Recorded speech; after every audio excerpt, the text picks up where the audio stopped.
You reach for a switch on the wall without even looking, and a room that was pitch black half a second ago is suddenly full. Maybe it's your phone screen at 2 in the morning, that cold rectangle of light you glance at without thinking, banishing the dark before your eyes even adjust to it. You have never, in your entire life, had to sit inside real darkness and wait it out. And that single fact separates you from almost every human who ever lived. For most of our species' existence, there was no switch. There was no bulb, no charger, no screen. Half of every single day, roughly 12 hours out of 24, was total, absolute black, and predators with far better night vision than yours were awake in it. No emergency lighting. No street lamp 2 houses down. Just you, your family, and whatever was moving out past the edge of what you could see. Homo sapiens has existed for roughly 300,000 years. Multiply that by 365 nights a year, and you get a number so large it stops feeling like math and starts feeling like an inheritance. Every one of your ancestors, going back tens of thousands of generations, had to figure out what to do with those 12 hours. Not once. Every single night, for a species-long stretch of unbroken dark. And the strange part is, the solutions they built are still sitting inside you right now, quietly running in the background of your body, showing up as the reason you flinch at a creak in the house or wake up at 3 a.m. for no reason at all, or can't fall asleep without some kind of noise or light in the room. The question worth sitting with is simple.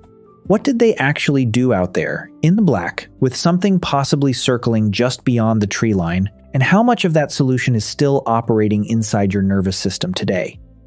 The answer comes in 4 pieces, and they build on each other in a way that's almost uncomfortable once you see it. A wall made of flame, a fear that was never a flaw, a sky used as a compass, and a way of sleeping so different from yours that if you tried it today, you'd think something was wrong with you. And buried inside one of those 4 pieces is something stranger than all of them combined. Something that suggests the fireside hours didn't just keep our ancestors alive. They may have built the very idea of imagination. Start with the fire, because fire was not a comfort item back then. It was the entire boundary of the world. Beyond its light, there was nothing. No shapes, no depth, no way to know if the sound you just heard was wind or teeth. Archaeological hearths in African caves have been dated back roughly 1 million years, long before our species even existed in its current form, which tells you something. Controlled fire wasn't an upgrade humans added later for comfort. It was foundational, load-bearing, older than us. You complain when your phone battery hits 2% in an unfamiliar city? Imagine your entire household's survival depending on a handful of embers that someone had to physically tend all night, every night, because if that fire died, so did your visibility, your warmth, and possibly you. But fire only solved the predator problem. It did nothing about the fear sitting inside your own skull, the tightness in your chest when the light doesn't reach far enough. And that fear is worth pausing on because you've probably been taught to think of it as childish, something you should have outgrown. Flip that. Fear of the dark isn't a glitch. It's a precision tool. It's the reason your ancestors' hearts pounded loud enough to trigger a full-body readiness to run or fight the instant a shadow moved wrong. The people who felt nothing at the edge of firelight didn't get to pass on their calm. The nervous ones did. That's why you, thousands of generations later, still get a jolt from a floorboard creak at 3 in the morning in an empty house, alone, with every door locked. Your fear isn't broken. It's an alarm system with a perfect track record. An alarm system, though, can only keep you alert. It can't fill 12 hours. So what did people actually do, sitting there with adrenaline in their blood and nowhere to go? The anthropologist Polly Wiessner spent time recording conversations among the Juhoansi San of the Kalahari, comparing what people talked about during the day versus what they talked about once the fire was lit. During the day, conversation leaned toward gossip, complaints, practical economics, who owed who what. But once night fell and the fire was burning, the subject shifted almost entirely toward story. Myths, origin tales, accounts of distant relatives and animals that could talk and tricksters who outwitted death. Picture it directly. You're sitting close to a low bed of coals, close enough to feel the heat on your shins, and someone across the fire lowers their voice and starts describing a lion who once spoke like a man. Nobody gets up. Nobody checks a screen. The story is the only light show available, and it holds the whole group in place for hours. That single shift, day talk to night talk, gossip to myth, might be one of the most underrated hinge points in human history. Because story doesn't just pass time. It teaches, warns, binds a group together, and hands a moral structure down to children who were too young to have earned that knowledge through experience.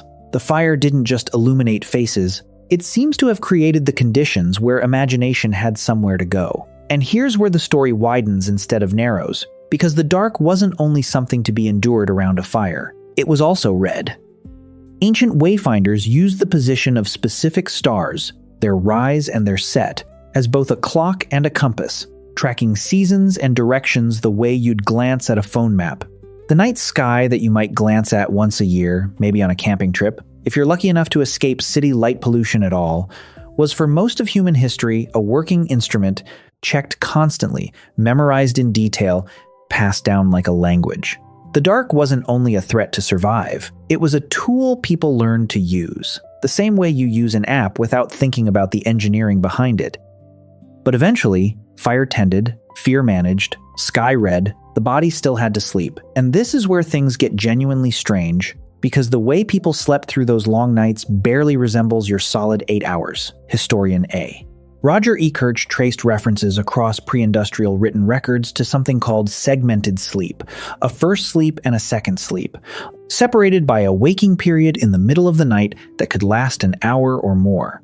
People use that window to talk quietly, reflect, tend to a task, or again, tell each other stories. It wasn't insomnia, it was the expected rhythm of the night. So the next time you jolt awake at 3 a.m., wide-eyed, mind oddly clear, convinced something is wrong with you, consider that you might not be broken at all.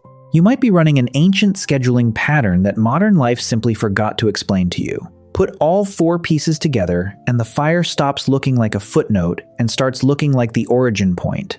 The wall of flame that held back the dark also happened to hold a captive audience. Still, warm, staring into the same flickering light, hands empty because there was no work left to do until sunrise.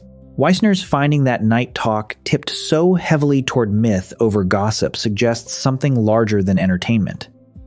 It suggests that human imagination, the specific mental faculty that lets you construct a world that doesn't exist and hand it to someone else through words, may have been shaped, sharpened, even selected for, specifically in those fire-lit hours when there was nothing else to do but talk and listen. The campfire wasn't a backdrop to storytelling. It might have been storytelling's actual birthplace, which means when you binge a show until 1 a.m, or scroll a feed of strangers' lives by the glow of a screen in a dark room, you're not doing something new. You're doing the oldest evening ritual your species has, just with the flame swapped out for a rectangle of glass.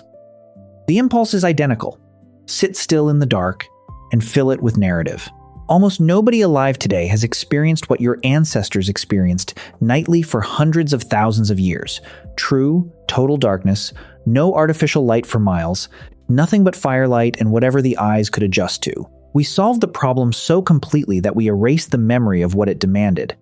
The wall of flame, the useful fear, the star chart overhead, the split and drifting sleep, none of it vanished from you.